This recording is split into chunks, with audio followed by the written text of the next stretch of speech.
What's going on, everyone? This is Dean. I just got out of seeing Indiana Jones and the Dial of Destiny. And I must say, it was better than I actually expected. Now, for a while, I've been hearing negativity about the movie. You know, it lacks charm. It wasn't very good. I, for one, really enjoyed this movie. I think it was a fantastic send-off. Not perfect, okay? Not perfect. There were definitely some issues I had with it. I felt at times a couple of scenes dragged on. I thought the bickering at times between Indiana Jones and Helena Shaw, played by the talented Phoebe Waller-Bridge, felt a bit forced. But overall, this movie's opening sequence was top-notch. Really, really good.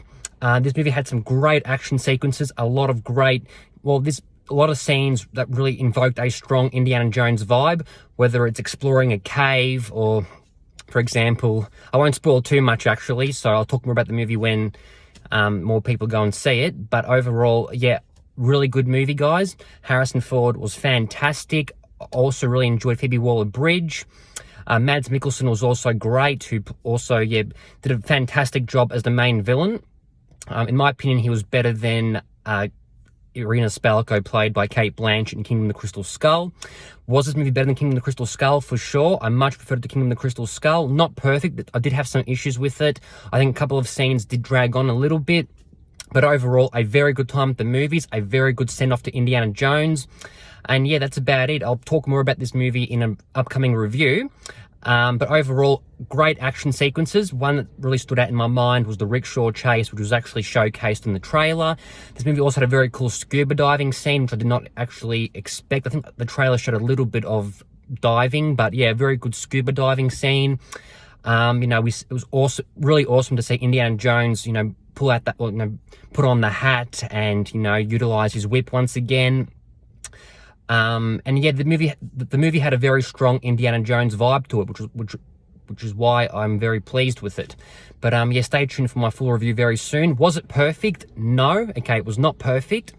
Definitely a couple of issues I had with it, but overall, a fantastic send-off to Indiana Jones, which was also surprisingly emotional. Okay, there was quite a bit of emotion at times. I wouldn't say extremely emotional, but there were a few emotional sequences, or scenes, I should say. But yeah, a very good time. The score was fantastic. Really awesome to see Sallah back once again. I wish he had a bit more screen time, but I'll talk about that a bit in another video. But yeah, great movie. Go check it out now. A strong 8.2 out of 10. I really can't fathom why people did not like this movie all that much. Go see it. Even if you don't like Kathleen Kennedy that much for whatever reason, go see it for Harrison Ford. Okay, I know he's actually spoken about this movie with a lot of great passion in the interviews I've seen, etc. So yeah, go see this movie and support Harrison Ford. He did a great job, and I like the fact that this movie actually plays on the fact he's old in the movie, and he doesn't actually have, that agility he had in, the original 80s trilogy, for example. But overall, yeah, a huge improvement to Kingdom of the Crystal Skull. And not as good as Raiders of the Lost Ark, and probably not as good as Last Crusade, but a lot better than Temple of Doom, and a lot better than Kingdom of the Crystal Skull. Take care, guys. Bye.